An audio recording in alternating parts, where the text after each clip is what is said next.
Hey everyone, Pastor George here with today's Theologue, and we are continuing with the Catechism. And this week, in my opinion, question 17 was pretty easy to answer because it's only one sentence. Amazing.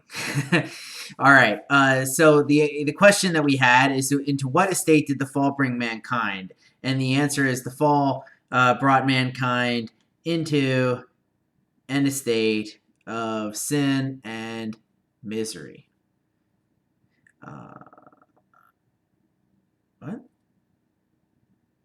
I had to put the period there? Whatever.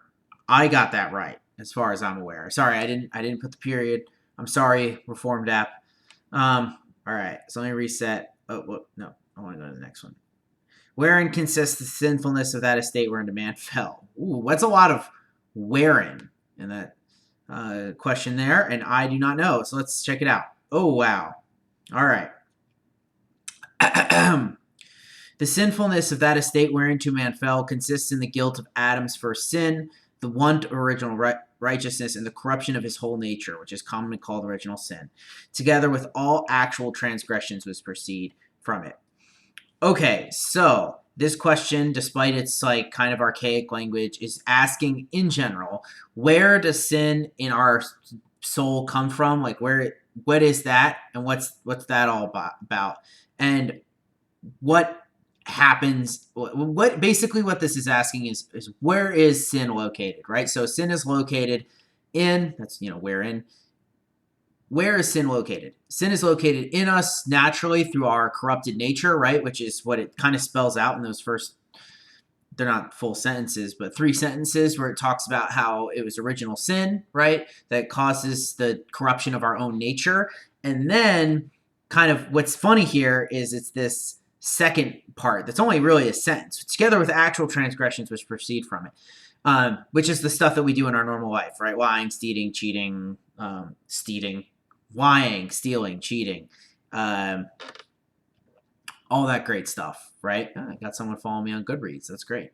And so here's the thing: is I really want to. What I think this is saying is, I think this is saying, hey, look, the majority of the problem that we have as humans is just that our fallen nature is what keeps us from doing most things that are good, right? And that's actually kind of very Reformed thinking. That's what the church is taught, right? We really stress the sovereignty of God and the fallenness of man.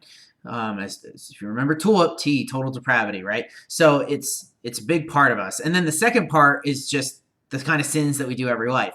And so I think an important thing to realize as a Christian is understanding how fallen we are as people and how much God loves us in spite of all of that fallenness. And that's really what I think this is trying to get at. It's trying to remind us that a lot of the things that we do come from our state as fallen people. So that is the question for today. And normally I would end it, but I have this right here, the rustling I was making earlier. I know you can't see it because this is the back. This is something I have to remind everyone of every time we end one of these videos until Christmas, all right? Because last night the worship committee met, and we are still going forward with the Christmas stuff that we are doing.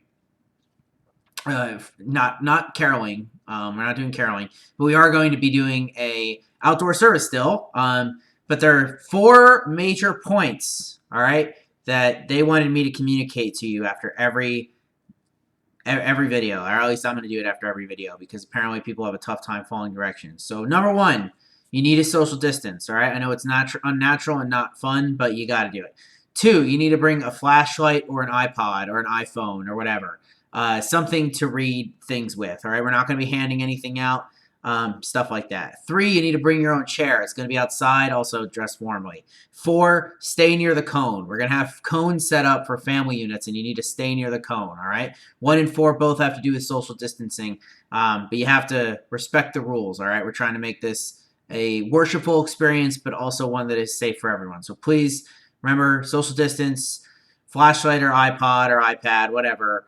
Bring own chair, stay near the cone, all right? 4 things.